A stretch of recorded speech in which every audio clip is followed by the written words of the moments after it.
Bom, agora vamos receber aqui o João Domingos Gomes dos Santos, presidente da Confederação dos Servidores Públicos do Brasil, também é representante da CLATEE. Acho que falar do João aqui vai demorar a live toda, né? Difícil. Então, com vocês aí, João Domingos Gomes dos Santos, nosso ícone do movimento sindical. Boa noite, presidente Sandro. Inicialmente eu quero parabenizá-lo e agradecer-lhe pela iniciativa. Goiás finalmente se incorpora com força nessa jornada nacional que a classe trabalhadora, junto com o movimento social como um todo, estamos empreendendo em função do que eu considero o maior desastre à vida para a sociedade brasileira. Boa noite, me permitam cumprimentar a todos na pessoa do Antônio Carlos, esse guerreiro que foi o idealizador do movimento Basta. Lá atrás, nós fundamos o Basta em 2017, lá em São Paulo, né? Não imaginava que só se tornaria o movimento mais importante no Brasil hoje, mobilização da sociedade em defesa do Estado.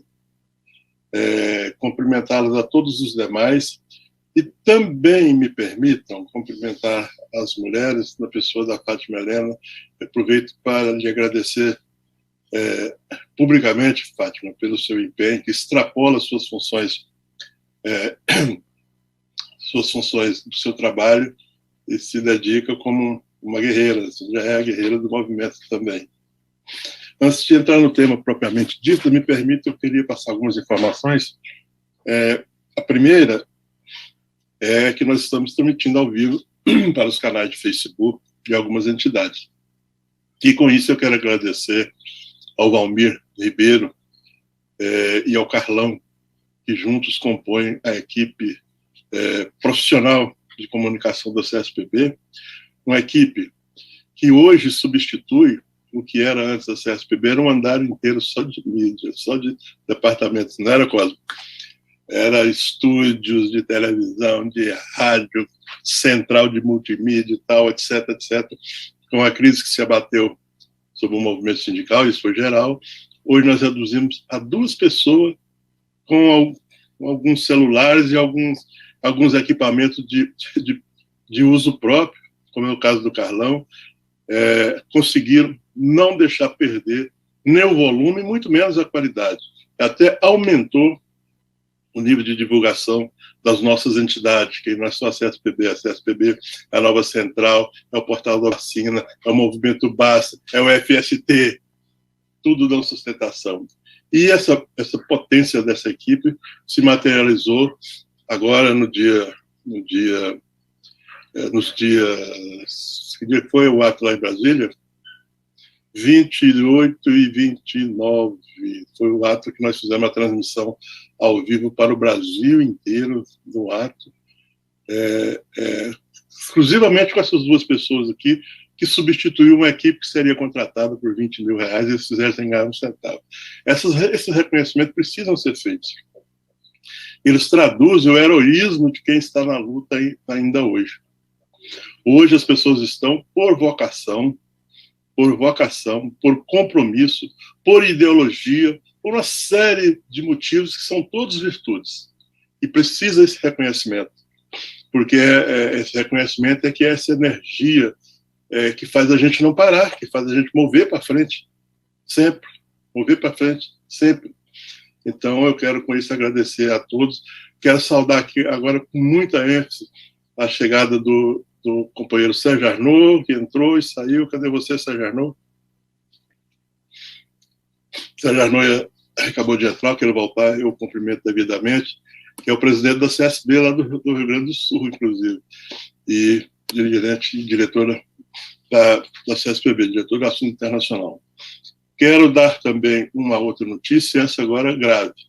Eu até andei publicando ainda há pouco. Eu tomei conhecimento há poucos minutos de que o presidente da República acaba de cometer mais um desatino com seu firme propósito de desestabilizar as instituições brasileiras, de destruir a democracia, de tirar a paz, não apenas a paz social, mas a paz institucional.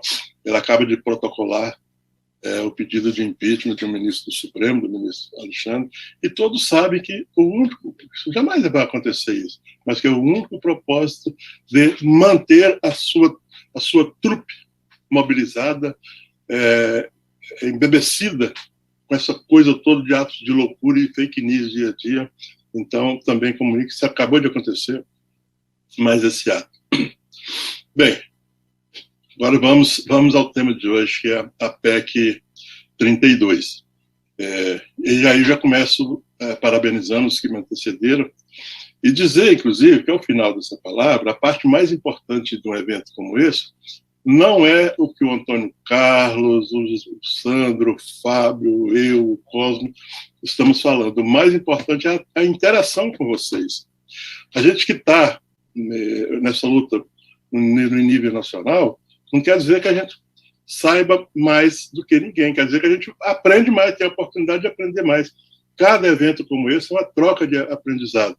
E para nós, que temos a responsabilidade de levar à prática as decisões da base, nós precisamos interagir com a base, nós precisamos saber exatamente as expectativas, como se entende na base essas questões que nós tratamos em nível nacional. Então, assim como é necessária essa mobilização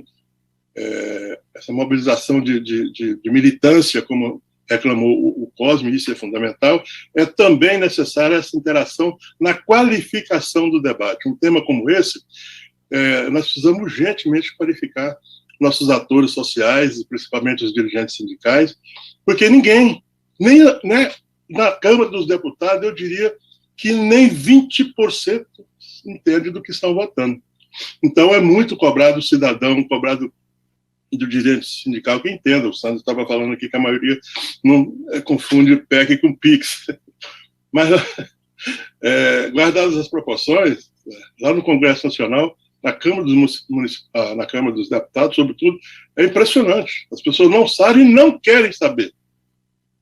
Então, vamos começar a destrinchar, e aqui eu falo não é como palestrante aqui é o Fábio, que é um técnico, é o Antônio Carlos, que é um especialista, é o Cosme, que é mais militante do que todos nós juntos, etc, etc. Eu falo aqui como um dirigente sindical que assume que tem a responsabilidade de traçarmos estratégias, de entendermos bastante os porquês, os meandros e, sobretudo, o que está subrepticiamente atrás do que está acontecendo, porque, primeiro, a gente tem que identificar corretamente o problema, assim como o adversário, o inimigo, como queira, para dar um combate eficiente.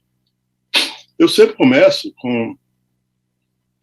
dizendo que eu me recuso a chamar a PEC 32 de reforma administrativa. Eu sempre digo que ela não merece esse prestígio. E, ao fazer isso, eu já quero retirar dos servidores públicos o carimbo de que servidor público é contra a reforma administrativa. Não, é o contrário. Quem mais quer, quem mais precisa, quem exige uma reforma administrativa somos nós. Somos nós que materializamos a ação do Estado. Mas o que é uma reforma administrativa?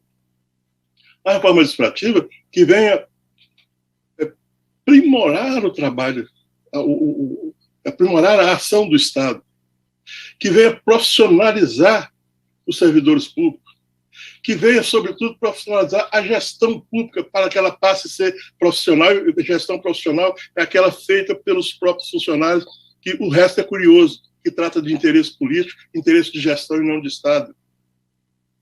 Mas, sobretudo, uma reforma administrativa que tenha como fundo principal prestar mais serviço público, prestar serviço público de melhor qualidade, prestar serviço público correspondente à carga tributária que os usuários pagam. Eu pediria à companheira Edjane que fechasse o seu som. Obrigada, Edjane. Obrigado. Como eu disse, o serviço público correspondente à carga tributária paga pelo usuário do serviço público, que qualitativamente é a mais perversa do mundo. A OCDE, que esse governo tanto festeja, ela fez um ranking das maiores cargas tributárias do mundo, em 2 parâmetros. O parâmetro do volume bruto da carga tributária. O outro é o parâmetro que considera a chamada justiça fiscal, que considera o que é que retorna para a população, para o usuário, referente ao imposto que ele pagou. Pois bem, em números absolutos, o Brasil ficou em 14º maior arrecadação do mundo, maior em quantidade de dinheiro. Já no conceito da justiça fiscal, que é isso que considera quanto é de serviço público que o governo devolve para o usuário que pagou o imposto, dos 30, o Brasil ficou em 30º. Ou seja, a mais perversa do mundo, do ponto de vista comparativo do interesse público. Mas achamos que se fosse parametrizado 50, 60 países, o Brasil ainda seria o último. Então, é esse tipo de reforma administrativa que nós queremos. Então, por isso que nós não aceitamos dizer que essa PEC é reforma. Até porque tem outros motivos. Essa PEC ela é assentada num punhado de erros técnicos grosseiros que faz corar qualquer técnico de verdade que entenda do assunto. Podemos citar alguns daqui a pouco. Ela é assentada num montão de mitos e de falácias que não sobrevive a um debate minimamente qualificado e técnico, como é o mito, a falácia do inchaço do Estado, sendo que o Brasil tem hoje uma das menores administrações públicas do mundo, quer seja pelos parâmetros da OCDE, quer seja pelos parâmetros da própria ONU. O Brasil tem uma das menores. Tem um estudo agora que diz que o Brasil, para corresponder à quantidade, à qualidade e ao volume tributário, teria que contratar mais 10 milhões, e hoje nós temos 10 milhões e 500 mil. Então, nós temos que dobrar o número. Então, como é que o Estado está inchado? É a falácia e o mito da ineficiência do serviço público, que também não resiste aos números. Eu adoro usar números do governo para desmentir o governo. Vou dar um parâmetro para vocês. O Brasil, nas últimas 2 décadas, vou dar 2 parâmetros. As matrículas nas escolas públicas aumentaram 600% em 2 décadas. O SUS aumentou em mais de 500% o número de atendimento do SUS. Só que nessas 2 décadas, diminuiu o investimento do Estado. Se pega comparativamente o comprometimento de despesa de pessoal de 2 décadas atrás em relação ao PIB e compara o de hoje é menor, ou seja, diminuiu o investimento do Estado. E com outro parâmetro ainda, nesse período, aumentou mais de 30 milhões de novos brasileirinhos demandando serviço público. Que ineficiência é essa? Que 2 décadas depois, com menos dinheiro, com menos gente, e hoje tem menos funcionário público do que naquela época, com menos gente, com menos dinheiro, com mais gente para atender, ainda chega a aumentar nesses números fantásticos de 500%, 600%. Que ineficiência é essa? É o mito e a falácia da estabilidade como fator de impunidade. Isso é só para quem não tem o menor conhecimento do serviço público. Primeiro, que não existe estabilidade absoluta, que impeça o servidor ser punido quando devido e que ser avaliado com as devidas consequências. Para se ter ideia, no Brasil, eu vou pegar o governo federal. Na última década, nos últimos 10 anos, o governo federal demitiu 470 servidores por ano por avaliação de desempenho negativa. Somente em 2017, o governo Temer demitiu 680 servidores federais por avaliação de desempenho negativo. E aqui eu quero fazer um gancho sobre essa questão de avaliação de desempenho, que o Dr. Fábio muito bem citou. Quando eu falei em erro crasso, esse é um dos erros mais grosseiros que tem na PEC, quando se fala de avaliação de desempenho, que ela fala de avaliação de desempenho como se ela fosse um ato de gestão em si, que encerrasse em si mesma. É o contrário. O que você tem que implantar, e que nós exigimos dentro da reforma administrativa, é um sistema de gestão de desempenho. Na gestão de desempenho, a avaliação de desempenho é apenas um componente e que nunca tem a função de punir. E essa é exclusivamente para punir, para quebrar a estabilidade. Ao contrário, num sistema completo, tecnicamente completo, é a chamada avaliação em 360 graus, onde o servidor se autoavalia, onde o servidor público avalia o gestor se autoavalia e a sociedade civil avalia a todos. Para quê? Para que o resultado dessa gestão de desempenho, que finaliza com a avaliação, não pode confundir gestão de desempenho com avaliação de desempenho, o resultado é aprimorar o serviço público, é aumentar a produtividade, é investir para que o servidor produza o que se espera, que o Estado e a sociedade espera dele como função pública. Mas também ela é assentada num montão de inconstitucionalidade. Olha que coisa ridícula da gente dizer, uma emenda constitucional eivada de inconstitucionalidade, que são inconstitucionalidades insuperáveis, como aquela que invade o Pacto Federativo, a forma de organizar o Estado brasileiro, que é a causa perpétua. Estou falando apenas de uma. A professora Fatorelli tem 8 levantadas. Mas também ela é assentada num montão de mentiras que constrange a qualquer um. Por exemplo, a mentira deslavada que o ministro Guedes insiste em dizer que tem que fazer a reforma administrativa para acabar com o aumento automático de salário dos servidores públicos. Dá até falar palavrão. Ele não fala reposição de inflação, ele fala aumento salarial, ou seja, ganho de salário além da inflação. Que isso, o próprio governo federal, a última negociação coletiva que teve, e a CSPB estava na mesa, foi em 2015. E ali dividimos uma reposição de 15%, a reposição de uma década de defasagem, para ser pago em 4 anos. Até hoje só pagou 2015 e 2016. Ainda diz que a gente tem aumento automático. É mitos, como que a gente vê da questão do privilégio, que o Cosmo apontou muito bem. Ontem eu estava participando de um debate conjunto na Assembleia Legislativa do Rio de Janeiro, conjuntamente com a Câmara Municipal do município do Rio de Janeiro. O Antônio Carlos estava lá conosco. Entrou um vereador lá da base do governista, ele falou tanta besteira que depois ele correu do debate. Estava o Carlos Bolsonaro, inclusive, estava também no debate.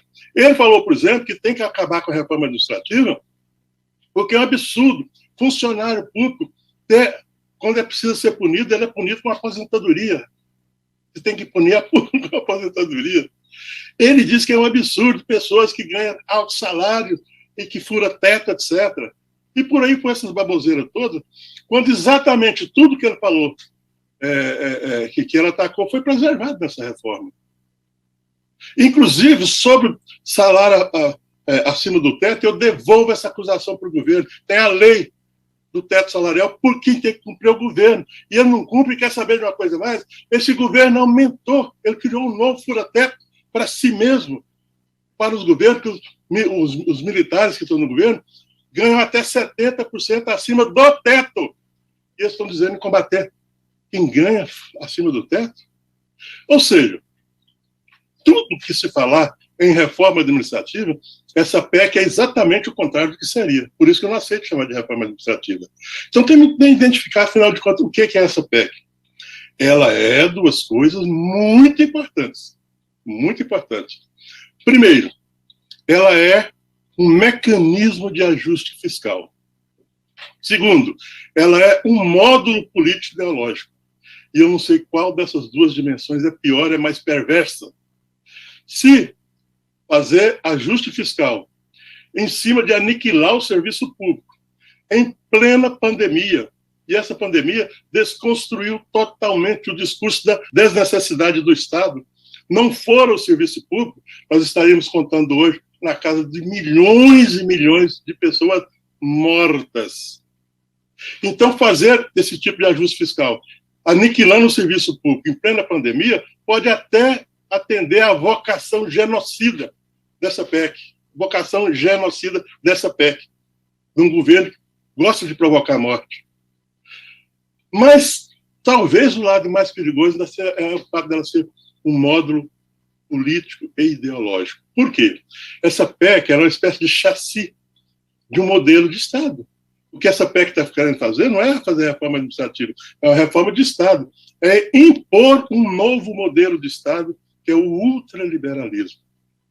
Veja bem, romanticamente, algumas décadas atrás, a gente combatia o liberalismo. Aquela teoria só do Estado necessário, etc. Aquele do Adam Smith, lá, que falava que não existe almoço de graça. Por isso que eu estou falando romanticamente, nós combatimos isso. Depois veio com a globalização, veio o neoliberalismo, que já, entre aspas, evoluiu para o Estado mínimo. E esse modelo ultraliberal, que essa PEC consolida, é o modelo de Estado nenhum. Estado nenhum na dimensão de prestar serviço público, na dimensão de garantir a paz social, na dimensão de garantir a justa distribuição de renda. É o Estado em que ele se resume na ausência do Estado. Veja que coisa maluca que eu estou dizendo. Quando eu estou sem pressa, eu digo o seguinte, essa PEC 32, vamos resumi-la a uma palavra, e ela é resumível a uma palavra. E uma palavra que estava escrito lá na PEC 32 e que eles retiraram a palavra, porque é um palavrão, além de ser quase um trava-língua, é um palavrão no seu conceito, que é a chamada subsidiariedade. Estava escrito que o Estado terá uma relação de subsidiariedade com o serviço público. Retirou a palavra, porque era horrorosa, mas permaneceu o artigo 37A da PEC, que é exatamente o conceito, tudo da subsidiariedade. E o que é subsidiariedade? Quer dizer que o Estado não é mais prestador de serviço público, necessariamente. Quer dizer que essa relação de subsidiariedade quer dizer que é o mercado quem vai prestar os chamados serviços públicos.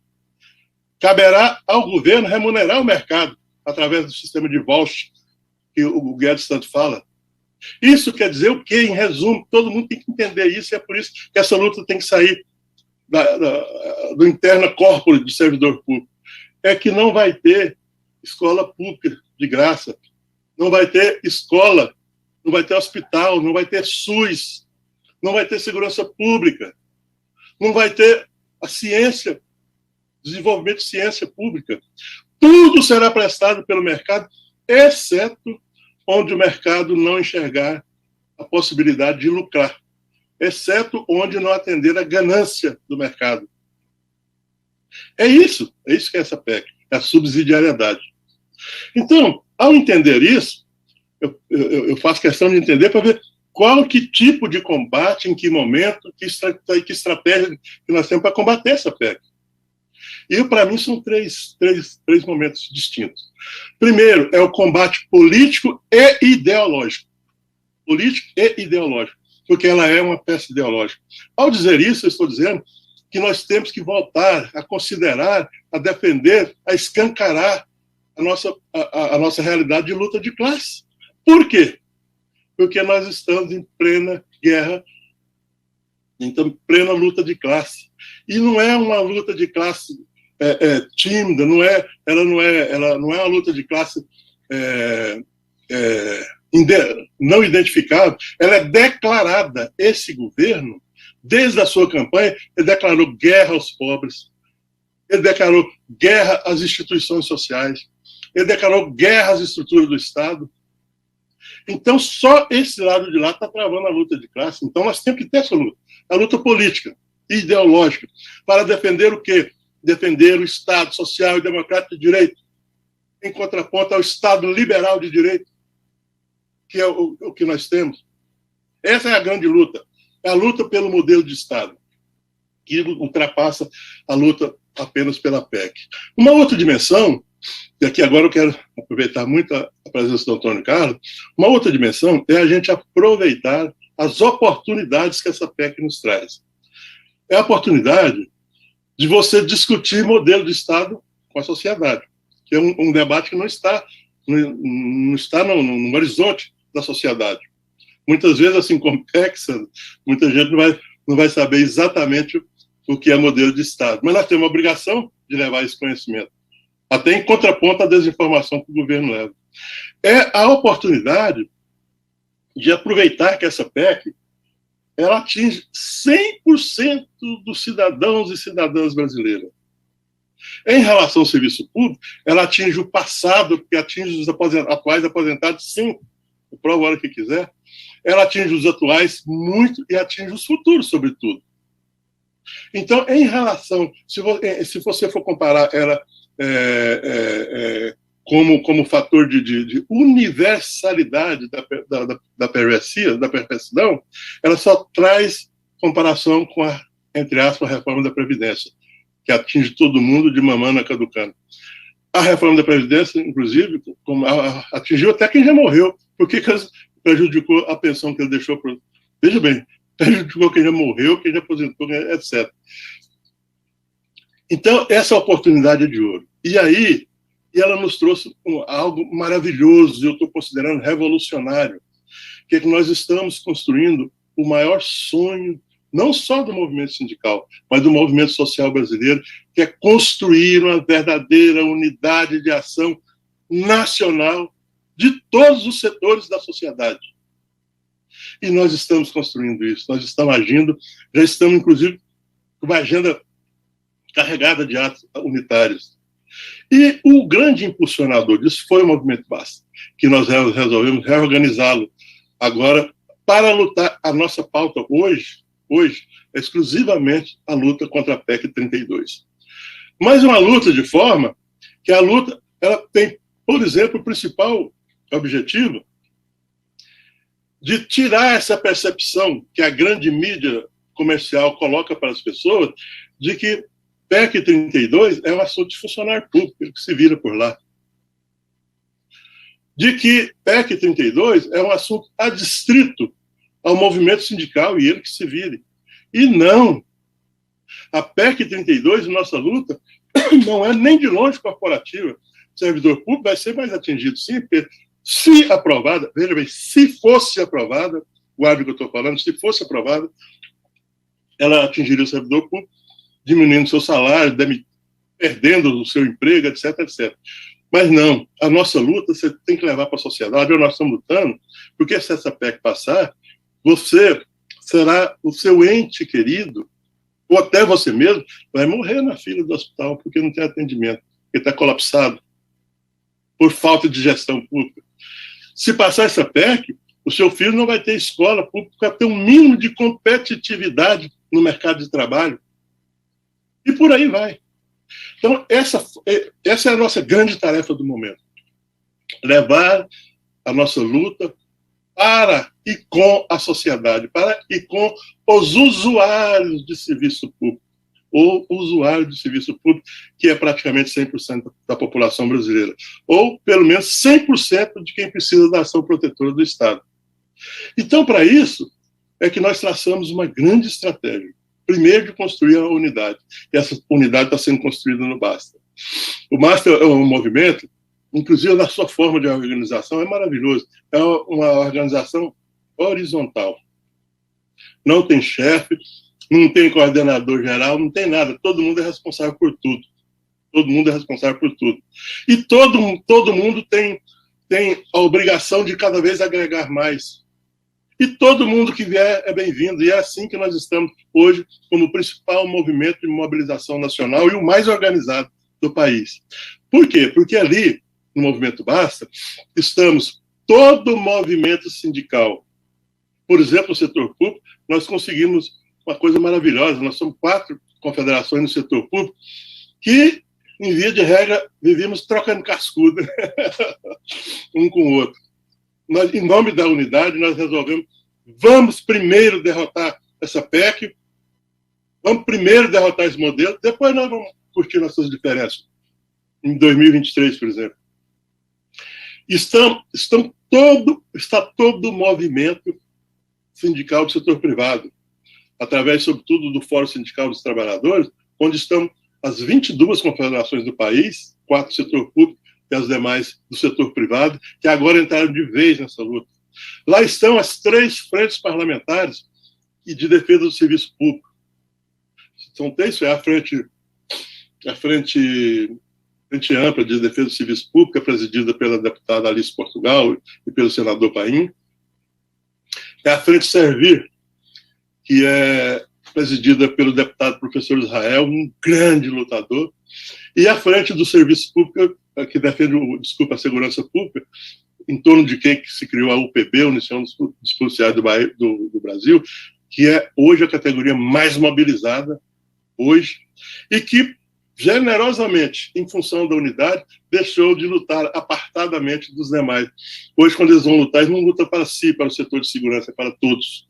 Eles lutam contra a reforma administrativa. Mas também aqui está todo o movimento sindical, existem outros movimentos sociais que se incorporaram ao movimento Basta, como o movimento o MAS, o movimento Acordo da Sociedade, entre outros. Então, todos juntos nós conseguimos criar uma organização que já é poderosa e se apresenta com um poder inimaginável. Primeiro, a primeira etapa foi nos organizar nacionalmente, fazer essa conjunção de interesses, construir a unidade macro. Seguida, organização nos estados. Nós estamos organizados em todos os estados. Alguns nós já estamos avançando para organizações regionais dentro do estado. E em muitos lugares já tem o Basta local, de cidade. Tem cidade, em São Paulo tem algumas, já tem o Basta da cidade. Por quê? Por aquilo que eu disse, que a nossa luta agora é levar essa luta para a sociedade, para o usuário do serviço público. E para isso, nós criamos um mecanismo espetacular, que é, de certa forma, inverter a fórmula com a qual nós sempre nos relacionamos com o poder legislativo. Normalmente a gente privilegia o nosso caso aqui de nos relacionar, de reivindicar e de pressionar o Congresso Nacional. Mas nós agora resolvemos fazer nas duas pontas. Voltamos principalmente privilegiando o nosso relacionamento com a célula máter do sistema legislativo brasileiro, que são as câmaras municipais e os vereadores. Porque, através disso, esses aqui que conversam com a sociedade. E, através deles, nós queremos chegar na associação de bairro, na igreja do bairro, nos clubes de futebol, nos papos de famílias. É através de levar essa luta lá para o usuário final do serviço público, que é verdadeiramente quem vai ser prejudicado. E essa luta está sendo muito vitoriosa. Nós não estamos dando conta de atender a agenda, né? Nós somos 9 coordenadores nacionais e tem dia que a gente não consegue. É 2, 3, 4 audiências públicas em câmaras municipais e Assembleia Legislativa. Agendada já também pela casa dos 100. Mas com um detalhe, nós vamos ficar fazendo isso até outubro de 2022. Por quê? Na minha visão, é porque eu acho que nós vamos sim derrotar essa PEC. E é esse ano. Porque todas as estratégias que nós traçamos estão sendo vencedoras. A nossa primeira estratégia era não ser atropelado como nós fomos atropelados naquela, hoje a emenda constitucional 110, né, aquela do auxílio emergencial, onde nós fomos literalmente atropelados. O governo fez uma reforma constitucional em uma semana. Nossa primeira luta era não ser atropelado. Não fomos. O segundo ponto da nossa estratégia era não votar no primeiro semestre. Não foi. O terceiro ponto da estratégia é não votar no segundo turno. E eu acho que não vai. Mesmo que, eventualmente, ela vá a votação na Câmara, e as coisas não estão fáceis, cada dia nós estamos avançando mais, temos praticamente a garantia que ela não será votada no Senado esse ano. E se não votar esse ano, morreu. Ano que vem é eleição. E também por um outro fator, que esse é de uma análise conjuntural, está alterando a correlação de forças no Congresso Nacional. Tem muitos parlamentares que, devido a esse bombardeio de besteiras feita pelo presidente, tem muita gente já querendo se descolar dessa imagem desastrosa em função das eleições do ano que vem. Políticos só pensam numa coisa, reeleição. E por quê? Com toda franqueza, eu falo isso aqui, essa é a percepção pessoal. A PEC 32 não é pauta do Bolsonaro, não é. O Bolsonaro só tem uma pauta, 3, aliás, 3 pontos de pauta. 1, se livrar da CPI. 2, escapar do impeachment. 3, e principalmente o 3, que é se reeleger. A pauta dela é essa, não tem outra, não. Até mesmo por exemplo, essa medida provisória 1042, que é uma antecipação da PEC 32, é para lhe dar condição de dar mais apoio ao Centrão, de inchar mais o Estado para garantir a sua eleição. PEC 32 é pauta do mercado. É pauta do Guedes, que é o operador do mercado. Nós acreditamos com uma ação contra ele por advocacia administrativa. Ele é um banqueiro que só governa em função dos bancos. Então, isso é advocacia administrativa, na nossa humilde opinião. Toda essa conjuntura indica que nós vamos derrotar assim a PEC. Então, eu penso, e o day after, né? O dia depois o que nós vamos fazer com essa mobilização toda? Por isso nós estamos falando que vamos levar até outubro de 2022. Porque essa mobilização toda, essa ação do basta, é em função de um basta final, e aqui é a terceira dimensão da nossa luta. É conscientizar o povo, conscientizar os brasileiros do perigo, da desgraça que é um modelo ultraliberal de governo. Que esse governo da ausência do Estado. É o governo em que tudo será privatizado. Está escrito lá na PEC, as pessoas não conseguem entender, muitas não conseguem acreditar. Mas como assim acabar com o SUS? Como assim vai acabar com a escola pública? Vai, está escrito lá, rapaz, está escrito. Então nós temos que levar isso para as pessoas, mas no sentido de mobilizá-las politicamente e prepará-las para as próximas eleições. Porque qual que é o grande nosso papel na próxima eleição? Não é derrotar o Bolsonaro. Essa luta não tem nomes. Ela tem que derrotar o modelo ultraliberal de Estado. Eu te falo uma coisa aqui. Já pensou? Tá bom, a gente derrota o Bolsonaro, mas não derrota o modelo. E se vier um outro ultraliberal que por acaso tenha cérebro, que por acaso tenha inteligência, que por acaso tenha empatia, que por acaso seja humano, pelo menos, que por acaso tenha um mínimo de apreço à verdade, e se vier um cara assim, então não é derrotar o Bolsonaro, é derrotar o modelo. É lutar pela construção do Estado social e democrático de direito. Não é que hoje nós temos sim um Estado democrático de direito, do ponto de vista da democracia formal. Nós temos eleições, os poderes são, entre aspas, independentes, harmônicos independentes. Esse harmônico aí parece brincadeira, mas constitucionalmente é assim, importa o que está na Constituição. O poder judiciário, a justiça está funcionando. Então, do ponto de vista da democracia formal, nós temos sim um Estado democrático de direito, mas é um Estado liberal de direito. Falta a palavrinha, Estado social de direito. Isso faz toda a diferença. E é isso que essa PEC diz. Ela diz o seguinte, esse Estado liberal, e com essa PEC, está dizendo para onde vai o orçamento público nacional. Não vai para prestar serviço público, ele vai para a iniciativa privada, principalmente para o setor financeiro. Então, é isso que nós temos. Então, para nós, inclusive, do setor público, no âmbito da Confederação dos Servidores Públicos, nós fizemos uma pauta bem simplesinha, 3 pontos de pauta só, para discutir as eleições de 2022. Nós só vamos apoiar, e vamos apoiar declaradamente, com toda a força de nossa liderança, com toda estrutura organizativa, não financeira, é claro, das nossas entidades, do nosso movimento, quem se comprometer com 3 pontozinhos básicos. Primeiro, derrotar, reconstruir o Estado social de direito. O Estado Social de Direito está previsto na Constituição, vocês podem lá na Constituição está escrito. Mas, na prática, ele não é um Estado social, é um Estado liberal de direito. Então, primeiro, o compromisso é esse. Segundo, é o maior dever de casa que nós temos hoje.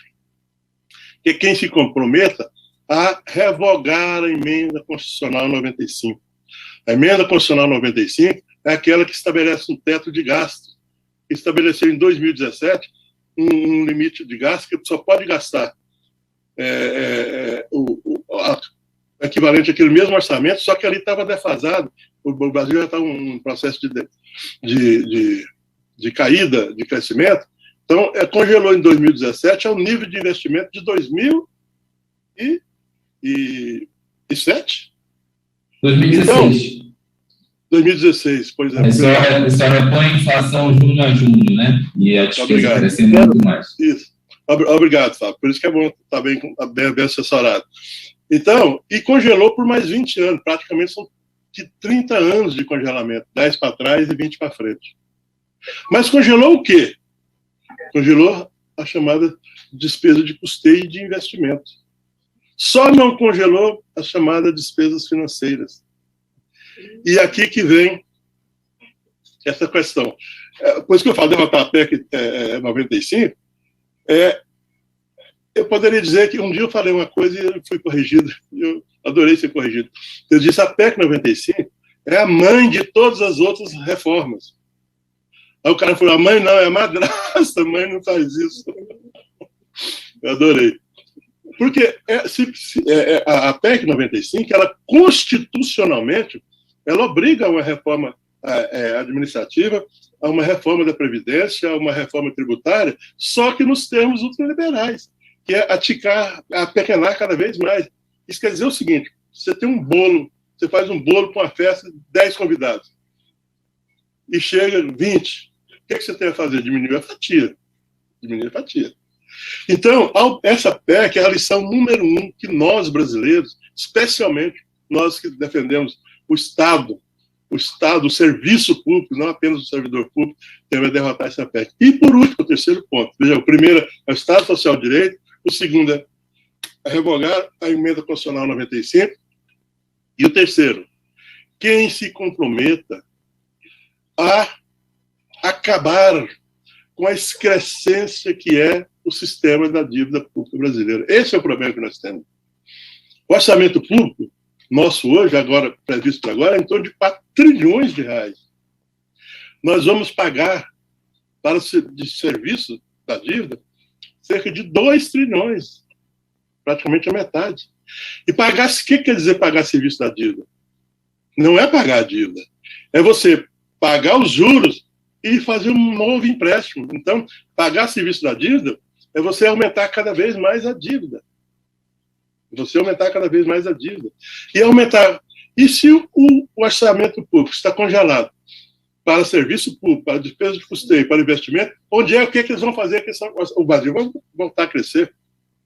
O que você vai fazer com esse excedente do orçamento de 2016? Vai passar tudo para o setor financeiro, onde não está congelado. Essa é a armadilha que nós caímos. Então, vou procurar finalizar, vocês desculpem, eu sei que falei demais, mas se der tempo, vocês sabem, de carista como é. Nosso tempo está se esgotando. Muito obrigado, eu vou finalizar. Obrigado, Fábio. Então, o que eu quis dizer... Eu gostaria de ouvir a noite toda. Obrigado, Luiz. O que eu quero dizer com isso é que então, nós temos que ter estratégia, e nós temos. Nós temos que ter meios de executar essa estratégia, e nós temos através da construção da unidade. O que falta? Agregar gente. É seguir nessa... E eu passo aqui agora para Goiás, viu, Sandros e demais que estão presentes, tem presente aqui outros presidentes de sindicatos, é o grande desafio de realizar audiências públicas nas câmaras. Ontem foi realizada uma audiência na Câmara lá oh, meu Deus do céu, da nossa vice-presidente da FESMEG. Eu vi na imprensa que teve uma audiência pública lá, mas nós não ficamos sabendo. Então, essas audiências públicas que eu estou falando, o Basta Nacional, ele faz tudo. Séries? Séries. Foi em Cáceres. Hã? Foi em Cáceres. Eu quero confirmar se não teve em séries. Né? De Cáceres, Cáceres eu eu sei que sabia, teve. Cáceres Mato Grosso. Pois é. Não, mas foi uma. Eu vou confirmar. Ela é vereadora lá, inclusive. Ela é vereadora lá. Então, essas audiências públicas, elas. Então, Corumbá, não? Corumbá? Não. Foi Cáceres Mato Grosso, teve mesmo. Enfim, não importa se eu me enganei ou não. O importante é que essas audiências públicas precisam ser feitas em coordenação com o Basta estadual, o Basta Goiás, com o Basta nacional, que nós temos uma estrutura que não é suficiente, mas que dá para ajudar, organizando palestrantes, organizando na divulgação, organizando no convite a mais parlamentares. Então, a nossa grande estratégia é essa, audiência nas câmaras para falar com os municípios, falar com os vereadores, falar com aqueles agentes políticos que falam diretamente com o povo. Então, gente, eu, apesar de trazer aqui esse cenário de desgraça, de problemas, eu quero dizer que eu não estou nem um pouco desanimado, eu estou animado. Eu acho que, finalmente, talvez a gente precisasse dessa tirania que é esse governo para realmente darmos um salto de qualidade no nosso modelo de Estado, na nossa construção social. Todo império, quando chega ao ponto de tirania, é porque ele está caindo. O império sobe. Quando ele não consegue subir mais, se torna tirano. Aí ele vai cair. E eu acho que nós estamos nessa curva, nesse salto de qualidade do ponto de vista da dialética, que seria um salto de qualidade espetacular. Estou animado, estou cheio de combustível, cheio de problemas, sem dinheiro, sem nada, mas pleno de energia, pleno de combustível. Cada evento desse, eu saio mais energizado ainda, porque são mais pessoas que estão se agregando. Então é isso. Para mim é essa a nossa luta. A nossa luta é bem maior do que vencer a PEC, e nós vamos vencer. É derrotar o modelo ultraliberal de governo. Muito obrigado e me perdoe por exceder.